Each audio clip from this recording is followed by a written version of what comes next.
요즘도 서커스 공연이 자주 있는지는 모르겠습니다만 제가 어렸을 때는 이제 동네마다 한 번씩 서커스 공연이 이제 있었습니다. 기억나시는 분도 계실 텐데요. 이제 공터에 큰 텐트를 쳐놓고 천막을 쳐놓고 사람들에게 이렇게 공연을 하던 모습이 지금도 기억이 납니다. 저는 들어가서 본 적은 없지만 수많은 사람들이 그 주변에 모여 있었던 기억은 남아 있습니다. 여러 공연 중에서 가장 아슬아슬하고 이제 무서운 공연을 꼽으라면 무엇이 있을까요?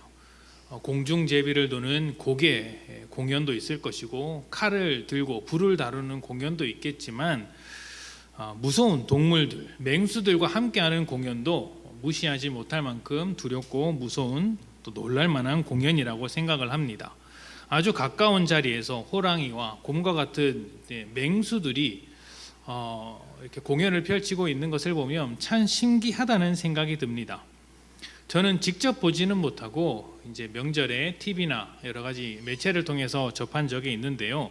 그때마다 참 놀랍기도 하고 재미있기도 했습니다. 그런데 그런 공연을 보면 한 가지 궁금한 점이 생기게 됩니다. 호랑이나 곰과 같은 맹수들은 힘도 세고 빠르고 또 사람보다 훨씬 더 강하기 때문에 얼마든지 그곳에서부터 탈출할 수 있을 텐데 왜 가만히 있을까 하는 것이었습니다. 안전장치도 없이 그냥 사람들의 말에 따라서 움직이는 저 맹수들이 사실은 마음만 먹으면 얼마든지 사람을 제압하고 밖으로 뛰쳐나갈 수 있을 텐데 왜 그렇게 하지 않는가, 이 점이 너무나도 이상했던 것이죠. 영화 같은 것을 보면 이 서커스 단원 중에는 꼭 동물을 못 살게 구는 단원이 있지 않습니까?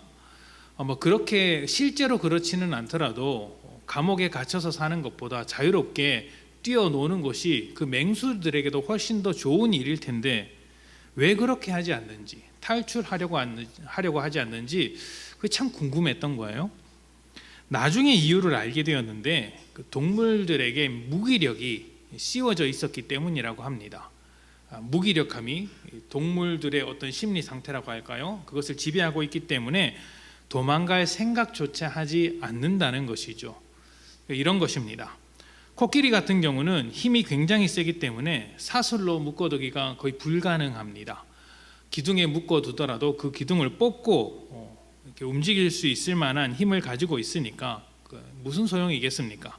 그럼에도 아주 허술해 보이는 사슬에 코끼리의 발을 묶어서 기둥에 이렇게 매달아 놓는 경우가 많은데 코끼리가 그냥 그 사슬에 매여서 가만히 있는 것이죠.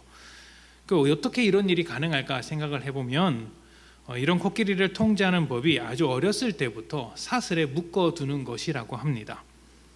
아무래도 어린 코끼리는 말뚝을 뽑을 만한 힘도 없고 사슬을 이렇게 뽑을 만한 힘도 없습니다. 그렇게 힘이 없을 때부터 발에다 사슬을 묶어두는 것이죠. 그러면 그 코끼리에게는 적어도 그 사슬이 아무리 노력을 해도 벗어날 수 없는 굴레가 된다고 합니다. 그리고 그러한 생각이 나중에 아주 큰 코끼리가 되어서도 여전히 지배하고 있기 때문에 사슬을 뽑아야 되겠다, 그곳에서 도망가야 되겠다라는 생각조차 못하는 것이죠. 그냥 나는 이것을 어떤 것을 해도 극복할 수 없구나, 이렇게 무기력함 속에 빠져서 살아가는 것입니다. 이런 것을 학습된 무기력이라고 이야기를 하는데 큰 힘이 있음에도 시도조차 하지 않도록 만들어버리는 아주 놀라운 상태라고 할 수 있습니다. 그런데 이런 학습된 무기력은 동물에게만 적용할 수 있는 것이 아닙니다. 사람에게도 똑같이 적용할 수 있는 것이라고 합니다. 작은 일이라도 실패가 반복되면, 실패를 반복적으로 경험하게 되면 그 실패에 대한 두려움을 갖게 되고 그 두려움이 낮은 자존감, 사람이 가져서는 안 되는 아주 낮은 자존감을 만들어낸다고 합니다. 그래서 이렇게 말을 하죠. 무엇을 해도 안 될 거야. 뭘 해도 어차피 결과는 똑같을 거야. 실패하고 말 거야. 이런 생각에 사로잡히게 되면 결국에는 아무것도 하지 않고 그냥 가만히 있는다고 합니다. 쇠사슬에 갇혀서 움직이지 않는 코끼리처럼, 충분한 힘이 있음에도 그냥 갇혀 살아가는 코끼리처럼 어쩔 수 없지, 나는 이것을 할 수 없어 라는 생각 때문에 아무것도 하려고 하지 않는 것이죠. 그러면 그때부터는 악순환이 반복되는 것입니다.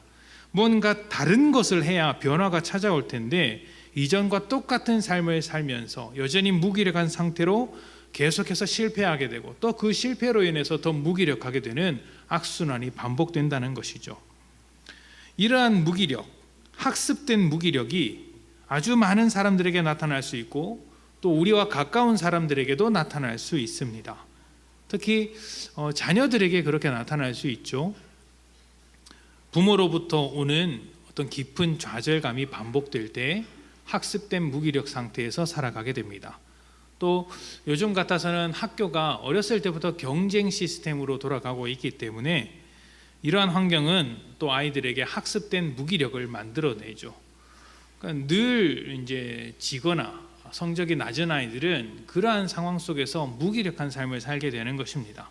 그러다 보니 자녀들 중에는 또 청소년들 중에는 어떠한 꿈도 꾸지 않고 그저 그런 인생이 되는 경우가 많습니다. 뭘 하려고 시도조차 하지 않는 것이죠. 이런 사람이 보인다면 주변에서 잘 도와주어야 합니다. 왜냐하면 이 학습된 무기력은 스스로의 힘으로 절대 극복할 수 없는 것이라고 하기 때문이죠.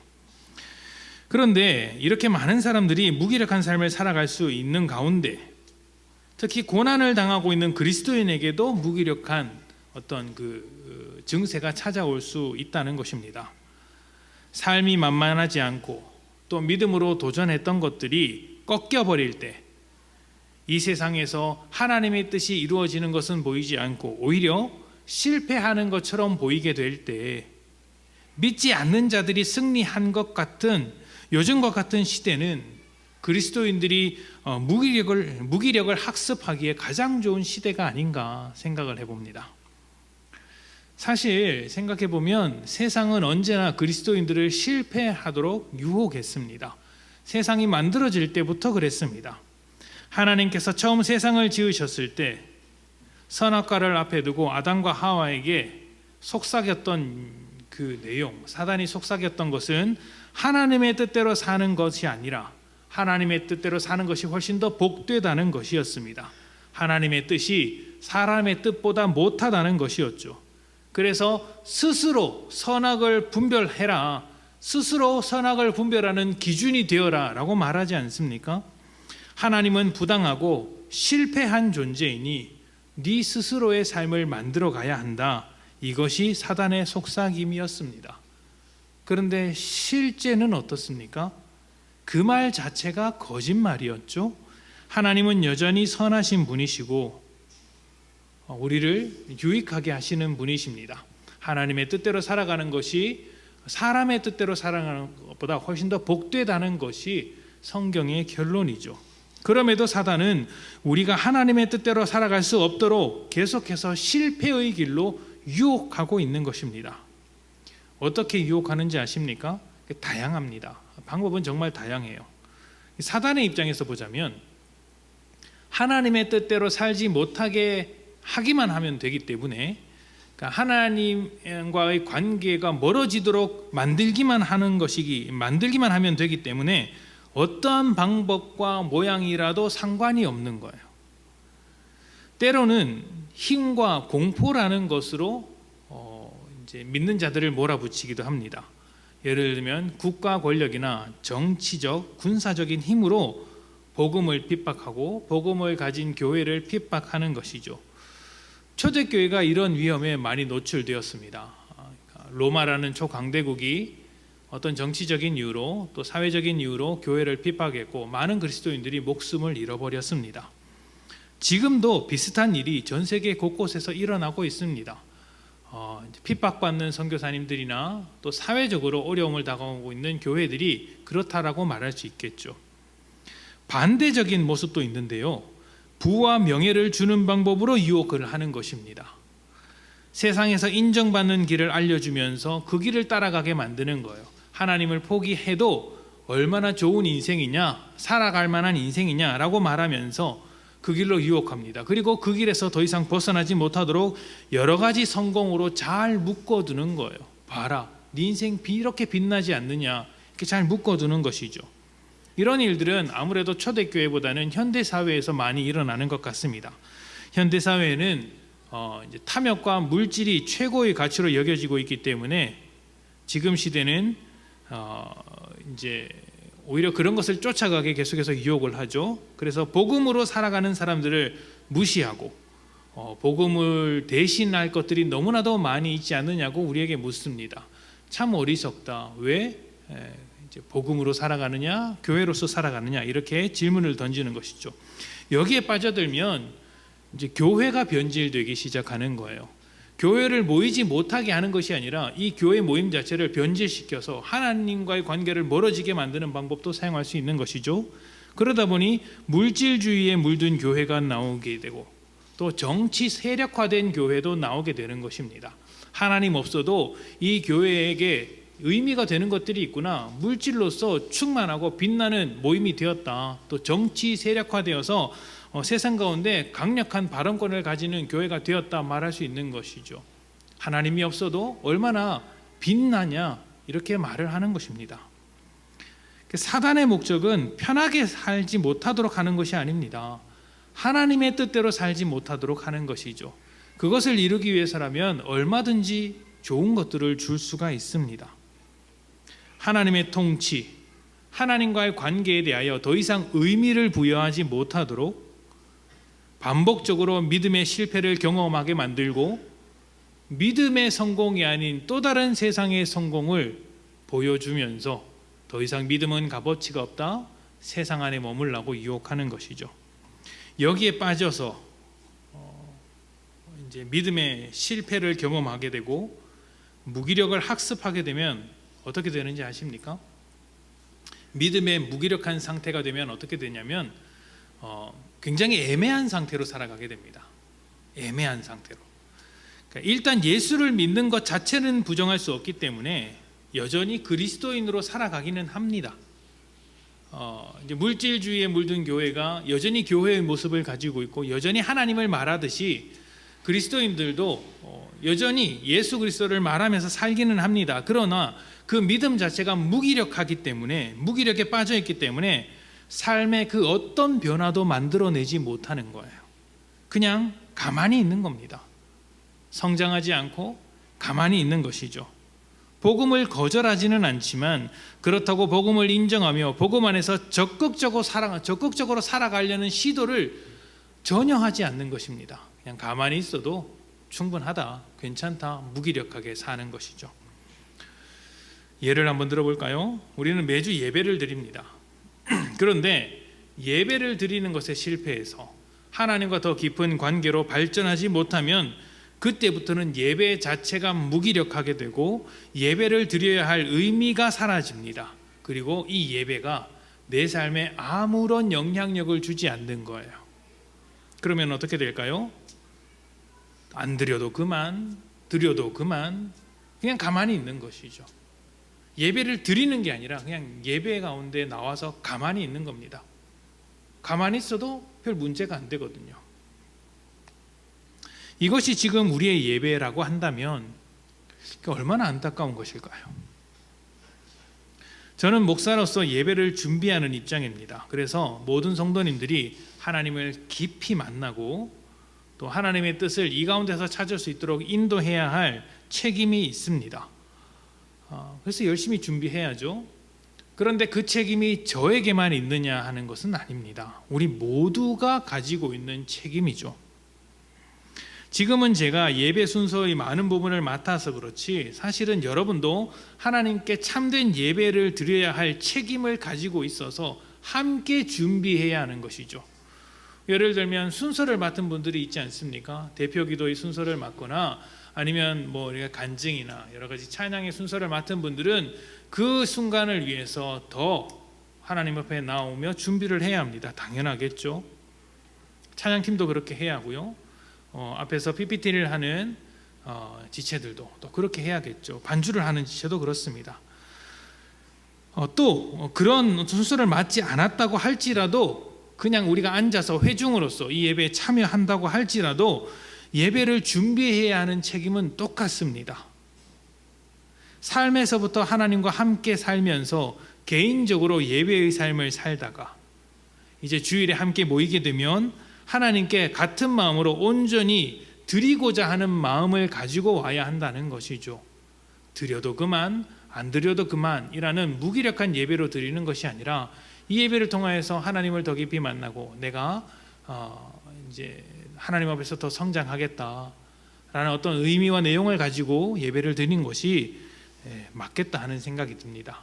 그래서 예배는 영화를 보는 것이나 인문학 강의를 듣는 것과는 달라야 하는 거예요.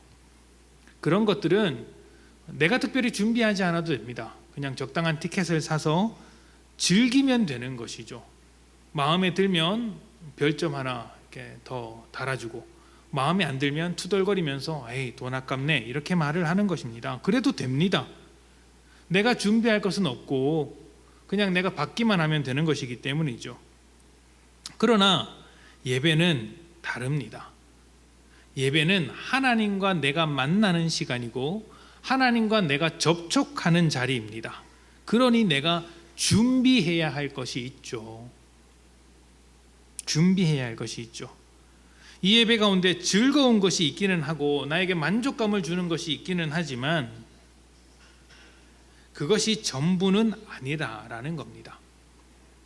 만약 예배를 드리는 것을 실패하게 되고 또 그 실패가 반복하게 된다면 무기력한 예배가 됩니다. 그러나 그 무기력한 예배를 바꿀 수 있는 것은 또 단 한 번의 예배예요. 단 한 번 하나님과의 깊은 만남으로써 살아있는 예배를 드릴 수 있게 되고 또 감격하는 예배를 갈망하게 됩니다.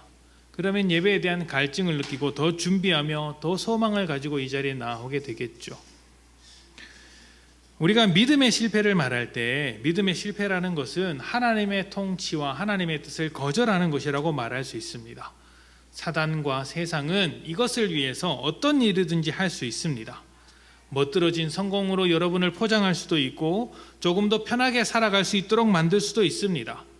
또 반대로 어떤 사람은 믿었더니 일이 좀 더 안 풀리더라 어려움을 겪게 만들 수도 있습니다.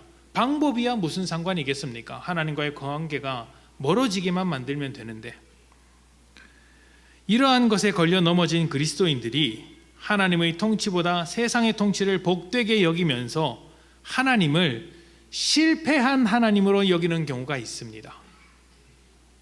그리고 실패한 하나님의 자녀로서 무너져버린 자존감으로 인해 더 이상 그리스도인이라는 이름을 자랑하지 않고 세상의 그늘 속에 숨어서 살아갑니다.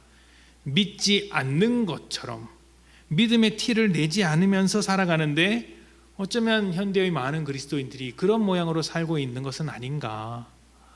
믿음의 무기력함에 빠져서 믿는 둥 마는 둥 하고 있는 것은 아닌가. 우리 스스로를 한번 돌아봐야 할 것입니다.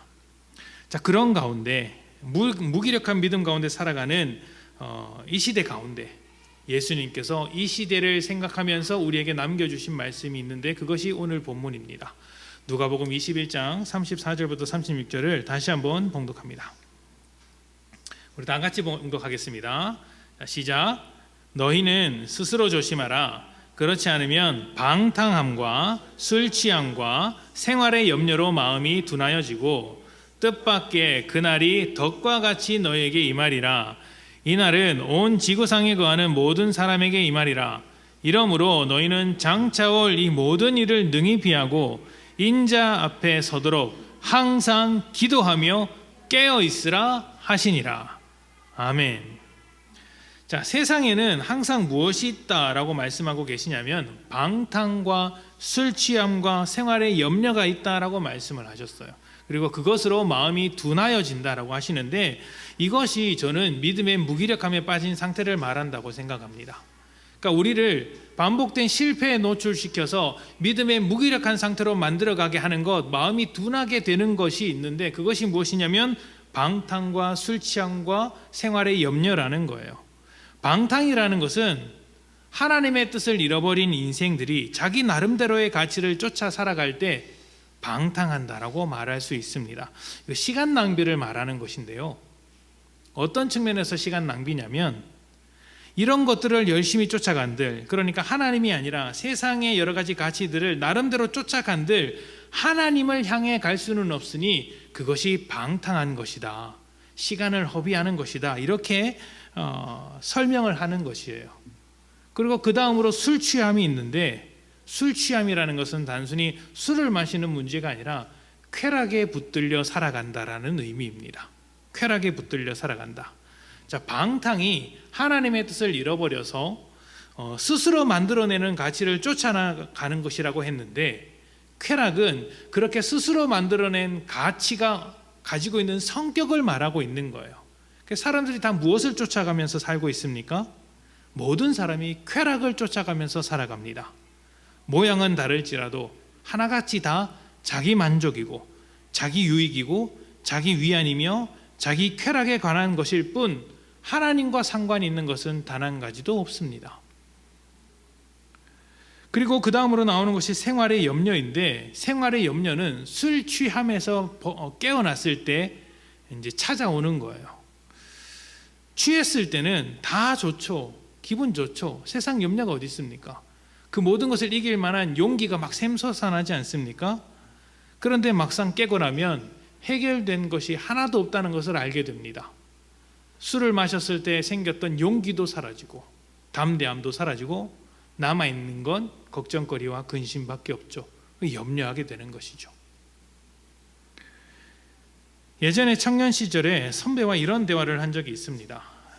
이제 청년부 회장형이었는데요.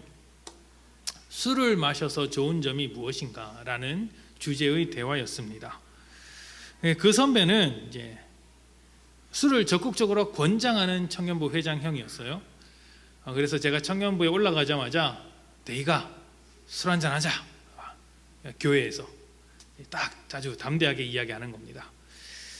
좀 짜증이 났는데 어찌되었든 선배였기 때문에 제가 거기서 적극적으로 말을 할 수는 없었죠. 나중에 술에 관해서 이제 청년부 내에서 이렇게 격론을 벌인 적이 있습니다. 그때 이제 그 청년부 회장형이 당연히 이제 술을 옹호하면서 이렇게 이런저런 이야기를 하는 것이죠. 성경에서 술 취하지 말라고 하지 않았느냐, 술 마시는 건 괜찮다, 취하면 안 된다, 이런 식으로 이야기를 하면서 술의 장점을 이야기하는 거예요. 제가 길바닥에서 그 형이 취해 있는 것을 많이 봤거든요. 굴러다니는 걸 많이 봤거든요. 그런데도 이제 술을 마시기 위해서 그런 이유를 붙이는 거예요. 사실은 이제 지금 제가 술이 나쁘다 옳다 죄다 아니다 이런 판단을 내리는 게 아닙니다. 술은 죄다 아니다라는 판단이 아니라 그렇게 이해를 해야 되는 게 아니라 술을 마셨을 때 본이 되느냐 본이 되지 않느냐 이것을 가지고 판단을 해야 하는 거예요. 죄냐 아니냐를 가지고 판단해서는 안 됩니다. 본이 되느냐 덕이 되느냐 안 되느냐 이걸 가지고 판단해야 되는 거예요. 자, 어찌됐든 그렇게 격론이 일어났는데 그 선배가 설명하는 술의 장점은 이런 것이었습니다. 평소에 할 수 없었던 이야기를 술을 마시면 그래도 마음이 풀어져서 할 수 있기 때문에 오히려 술을 마시지 않아서 풀 수 없었던 문제를 풀어낼 수 있다. 그래서 더 우정이 돈독해지고 관계가 좋아지는 측면도 있다. 이렇게 설명을 하는 거예요. 완전히 틀린 말은 아니죠. 그렇게 해서 풀어지는 관계가 있습니다. 있죠. 그런데 그렇다고 그게 또 다 맞는 말은 아닙니다. 왜냐하면 술을 마시면 오히려 감정이 폭발해서 잘 풀릴 것도 다투는 경우가 많이 있지 않습니까? 명절 때 모이면 이제 어른들끼리 술을 한 잔 마시는데 그 다 기분 좋고 즐겁자고 마시는데 마시다 보면 싸움이 일어나는 경우도 많습니다. 그렇죠. 그러니까 술을 마셔서 어떤 문제가 관계가 풀어진다면 그것은 술을 마셨기 때문에 풀어지는 게 아니죠. 사실은 대화를 했기 때문에 풀어진 겁니다. 대화할 용기가 없었는데 술을 가지고 그 용기를 좀 북돋았을 뿐이죠. 그런데 그 용기가 지나치면 만용을 부리게 되는 것이고요. 그러니까 대화로 문제를 풀어낸 것이지 술이 문제를 풀어낸 것은 아닙니다. 그렇게 생각을 해야 돼요. 오히려 이렇게 생각을 해야 합니다. 술의 힘을 빌려야만 그런 대화를 할 수 있었던 관계의 가벼움이 있었다. 그렇게 깊이 있는 대화, 진지한 대화를 술이 없으면 못하는 가벼운 관계다라고 생각을 해야 되는 거예요. 그렇게 중요한 이야기하면 술 안 마시고도 이야기해야죠. 자, 술 취함에서 그렇게 해서 술을 마셔서 좋습니다. 관계가 풀어졌다고 하고 또 세상의 근심과 염려를 이렇게 잊어버렸다고 해봅시다. 그런데 그 술 취함에서 벗어나면 어떻게 됩니까? 여전히 풀리지 않는 문제들을 만나게 되고 염려를 이제 만나게 됩니다. 쾌락도 똑같은 거예요. 인생이 즐겁고 인생이 즐겁기 위해서 쾌락을 막 쫓아가는데 어느 순간에는 그 쾌락이 허무하게 느껴집니다. 왜 그러냐면 그 즐거움과 쾌락이 내 인생을 채워주지 못하는 것을 발견하기 때문이에요. 그럼 사람이 어떻게 하는지 아십니까? 다른 것을 찾습니다. 다른 쾌락을 쫓아가는 거예요. 문제의 본질을 해결하지 못하는 겁니다. 제가 요즘 뉴스를 보면서 느끼는 것이 있습니다. 그러니까 청년들이 굉장히 혼란을 겪고 있다는 것을 뉴스로 굉장히 많이 접해요.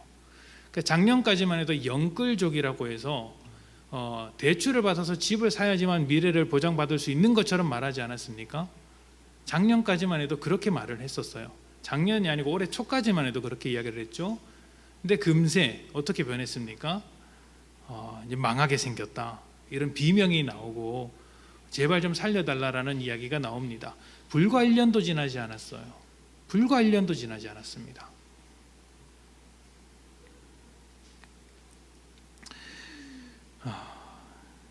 쾌락을 쫓는 인생의 허무함을 느낍니다. 그게 정답인 줄 알았으나 내 존재를 채워주는 데는 아무런 도움이 되지 않는다는 것을 발견합니다. 그러면 새로운, 그러니까 본질적인 것을 다시 한번 생각해 봐야 하는데 또 다른 쾌락을 찾을 거예요. 부동산을 갖다가 거기에서 이제 만족을 얻는 듯 했다가 실패할 것 같아 부동산을 내려놓고 주식에 들어가고, 주식했다가 그 다음에 비트코인에 들어가고, 그때 이것도 아니다 싶으면 또 다른 것을 찾아가고, 이렇게 되는 겁니다. 그게 핵심이 아닌데 말이죠. 그게 핵심이 아닌데 말이죠. 염려에 사로잡힐 수밖에 없습니다. 세상은 믿음으로는 해결할 수 있는 것은 전혀 없다라고 말하면서 우리를 계속해서 이러한 것에 묶어둡니다. 하나님은 실패했다, 그러니 하나님이 아닌 것을 쫓아가라는 방탕함에 우리를 묶어둡니다. 또 하나님은 실패했다, 그러니 너희가 즐거운 일에 매진을 하라라고 이렇게 우리를 그 술 취함, 쾌락에 묶어둡니다. 또 그것이 아니다라고 했을 때 계속해서 염려 상태에 만들면서 너희의 염려를 하나님께서 해결해 줄 수 없다, 하나님은 실패했으니까, 그러니 너희 스스로 그 염려를 해결해라 라고 하면서 계속해서 염려 가운데 매여 살게 만드는 것입니다. 그렇게 해서 우리의 마음에 믿음의 실패를 계속해서 새겨놓고 무기력을 학습시키는 거예요. 믿음의 무기력에 빠져드는 것이죠. 바로 그때 예수님께서 우리에게 요구하셨던 것이 기도하며 깨어 있으라, 깨어 기도하라는 것입니다. 예수님의 말씀대로 깨어 기도할 때 반복된 실패로 무기력한 믿음에 빠져 살아가는 것을 막아주게 됩니다. 그리고 그 기도는 우리를 다시 일어서게 하는 힘이 되기도 하죠. 자, 그렇다면 깨어 기도하는 것이 무엇이길래 그런 일이 가능할까요? 일단 우리는 이 점을 살펴보기에 앞서서 기도에 관한 상반된 말씀이 있다는 것을 생각해 봐야 합니다. 자, 마태복음 6장 7절부터 8절입니다. 우리 같이 읽어볼까요? 마태복음 6장 7절부터 8절 다 같이 봉독합니다. 시작. 이방인과 같이 중언부언하지 말라. 그들은 말을 많이 하여야 들으실 줄 생각하느니라. 그들을 본받지 말라. 구하기 전에 너희에게 있어야 할 것을 하나님 너희 아버지께서 아시느니라. 아멘. 자, 하나님은 우리에게 필요한 것을 우리가 기도하기 전에, 구하기 전에 이미 다 알고 있다고 말씀하고 있습니다. 예수님의 말씀이죠. 그러니까 이미 기도하기 전에 다 알고 계신다. 이미 알고 계신데 기도할 필요가 있습니까? 이미 알고 계시잖아요. 기도할 필요가 있습니까? 아마 기도에 대해서 고민하거나 주저하시거나 여러 가지 이유로 기도의 자리를 피하시는 분들이 바로 이 이유를 댑니다. 내가 기도하지 않더라도 하나님은 나를 알고 계신다, 내 형편을 알고 계신다, 그러니 기도하지 않아도 괜찮은 것 아니냐, 기도 하나 안 하나 똑같은 것 아니냐, 어차피 다 하나님의 뜻대로 하실 것 아닌가라고 말입니다.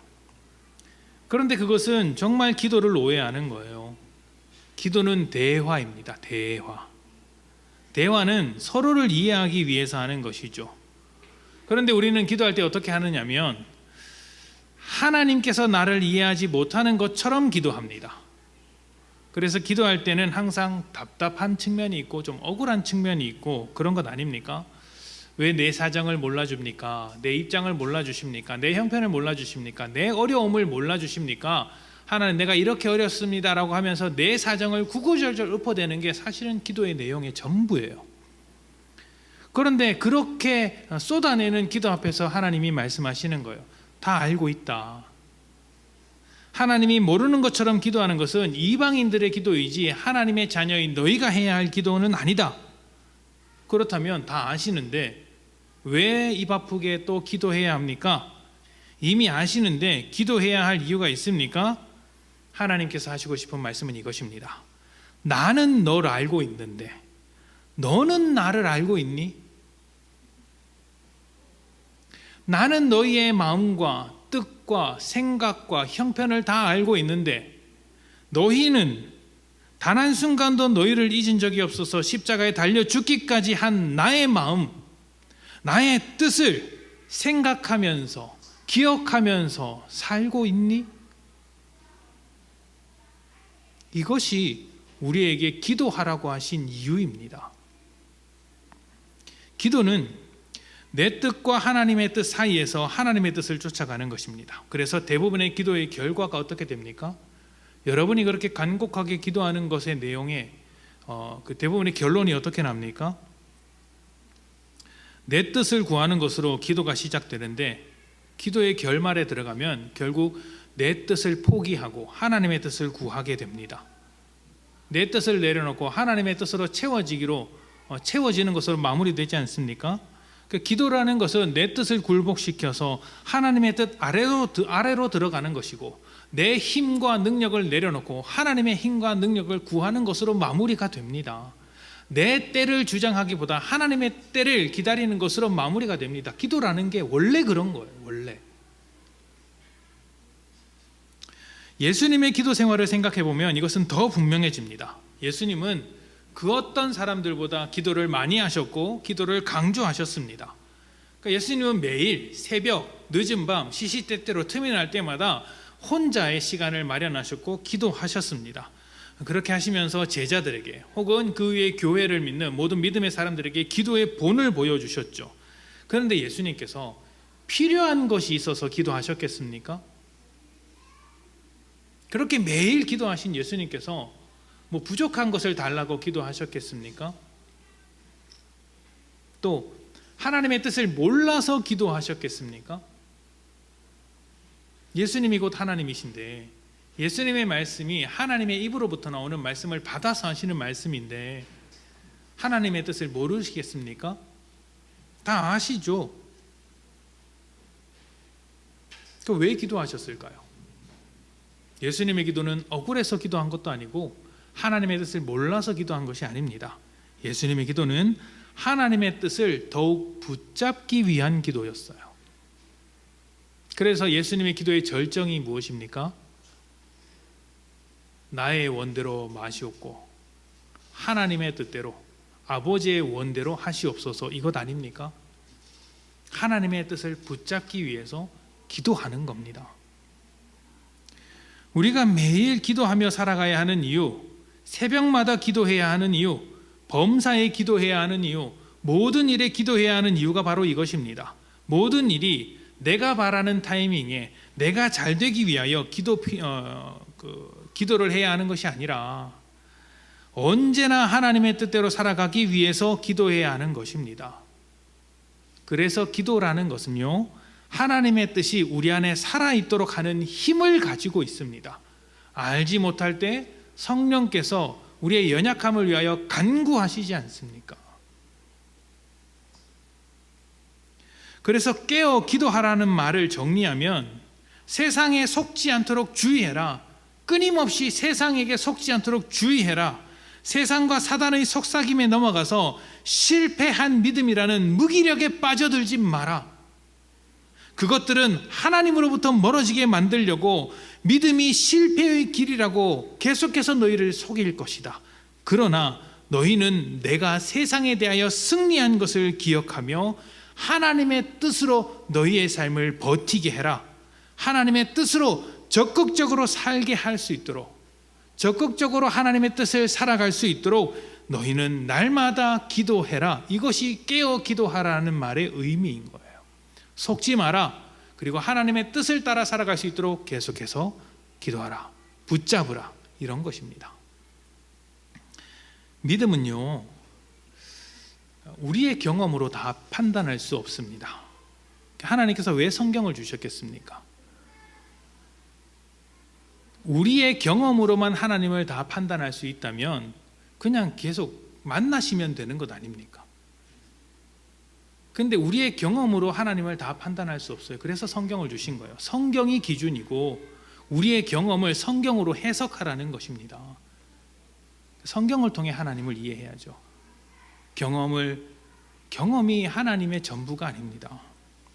내 경험을 통해서 하나님을 깨닫고 발견하는 것이 있기는 하지만 없지 않아요. 있어요. 그렇지만 그건 아주 단편적인 것입니다. 아주 단편적인 거예요. 내가 경험한 하나님이 하나님의 전부일 수 없고 지금 나의 모습이 하나님 계획의 전부가 아닙니다. 우리는 우리 인생 전체를 통해 일하시는 하나님을 이해해야 하고 또 우리 인생 전체뿐만 아니라 인류의 역사 전체를 통해 일하고 계신 하나님을 바라볼 수 있어야 합니다. 그러니까 그 순간순간 그 모습, 우리가 처한 모습, 우리 교회가 처한 모습을 가지고 하나님을 판단해서는 안 되는 거예요. 전체를 통해서 바라보아야 합니다. 내 경험 안에 믿음을 가두면, 내 경험 안에 하나님을 가두게 되면 내가 세상을 이길 수 없듯이 하나님도 세상을 이길 수 없는 하나님으로만 받아들이게 됩니다. 그러면 무기력한 믿음으로 살게 되겠죠. 내가 세상을 이길 수 없듯이 하나님도 세상을 이길 수 없으니 무기력하게 살겠죠. 믿지만 믿지 않는 것과 다를 바 없는 인생이 되는 것입니다. 티 안 나는 그리스도인이 되는 거예요. 세상 사람들 속에 쏙 들어가 있는데 그리스도인이라면 빛과 소금으로서 티가 팍팍 나야 되는데 티가 안 나는 거예요. 여러분, 혹시라도 믿지 않는 사람들 중에 여러분에게 와서 칭찬이랍시고, 너는 예수를 교회 다니고 믿는데 뭐 융통성도 있고 꽉 막히지 않은 것 같고 뭐 괜찮게 사는 것 같아 라는 말을 듣는다면 여러분, 그거 칭찬 아닙니다. 모욕입니다. 우리는 티가 나야 돼요. 세상 사람들이 우리를 만나면 불편해야 합니다.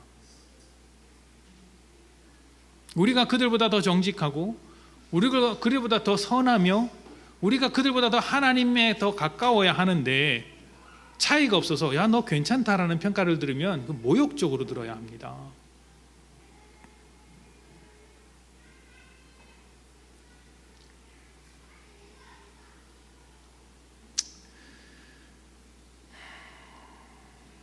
무기력한 믿음을 갖게 되면요,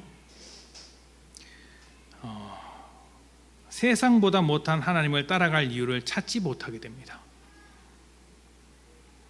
하나님이 세상보다 못한데 하나님을 쫓아갈 이유가 어디 있겠습니까? 그렇기 때문에 그러한 무기력함을 깨트리기 위해서 예수님께서 말씀하신 거예요. 기도해라. 기도해라. 무기력한 우리의 믿음을 깨기 위해서 하나님의 능력이 우리의 능력이 될 수 있도록 기도해라. 하나님의 뜻이, 세상이 감당할 수 없는 하나님의 뜻이 우리의 뜻이 될 수 있도록 기도하라는 것입니다. 세상에서 반복된 실패에 노출되어 믿음을 포기하고 싶은 그 자리에서 기도하게 될 때 우리는 우리의 껍데기를 벗기시며 세상에 대해서 승리하신 하나님, 그리고 실패라고 여겨졌던 그 자리가 하나님의 승리로 역전되는 십자가의 자리라는 것을 깨닫게 되는 것이죠. 예수님께서 우리 시간이 남아들어서 기도하라고 하신 것 아닙니다. 예수님께서 말씀하신 것 중에 우리에게 이제 덕이 되지 않는 것, 복이 되지 않는 것은 단 한 가지도 없습니다. 그렇다면 이 세상에 대하여 깨어 기도하라고 하신 그 말씀을 가벼이 들어서는 안 되는 것이죠. 심리학에서는 이 학습된 무기력을 극복하기 위해서 반드시 외부의 도움이 필요하다고 합니다. 우리가 앞에서 이 학습된 무기력에 대한 이야기를 할 때 자녀들이 이 무기력에 빠질 수 있다고 말씀을 드렸지 않습니까? 자녀들이 무기력에 갇혀 있을 때 그것을 극복할 수 있게 이제 도와주어야 하는데 스스로는 할 수 없어요. 도와주어야 하는데 어떻게 하느냐면 이제 심리학자들에 따르면 작지만 반복적인 성공의 경험을 주라는 것이고요. 또 스스로를 긍정적으로 바라볼 수 있도록 장점을 계속해서 이렇게 더 크게 빛나게 해주라는 것이 있고요. 또 성장의 과정을 이제 잘 받아들일 수 있도록, 그러니까 성장, 결과가 아니라 성장에 주목할 수 있도록 해주라는 이야기를 들었습니다. 기도가 그런 것이겠구나라는 생각이 들어요. 외부의 도움이 필요한 우리들에게 기도는 하나님의 도우심입니다. 세상 앞에서 무기력해진 사람들을 위해서 사람 밖으로부터 도움이 찾아오는 것이 기도입니다. 그 도움이 우리를 믿음으로 승리하게 할 것이니 예수님의 말씀을 따라서 깨어 기도해야 하는 것이죠. 깨어 기도할 때 우리는 깨어 승리할 수 있는 것이고 깨어서 믿음으로 살아갈 수 있는 것입니다. 무기력하게 잠들어 있는 여러분의 믿음을 깨워 기도 생활을 회복하십시오. 그렇게 회복된 기도 생활이 하나님의 뜻대로 승리하는 믿음의 자리를 회복시켜 줄 것입니다. 함께 기도합시다.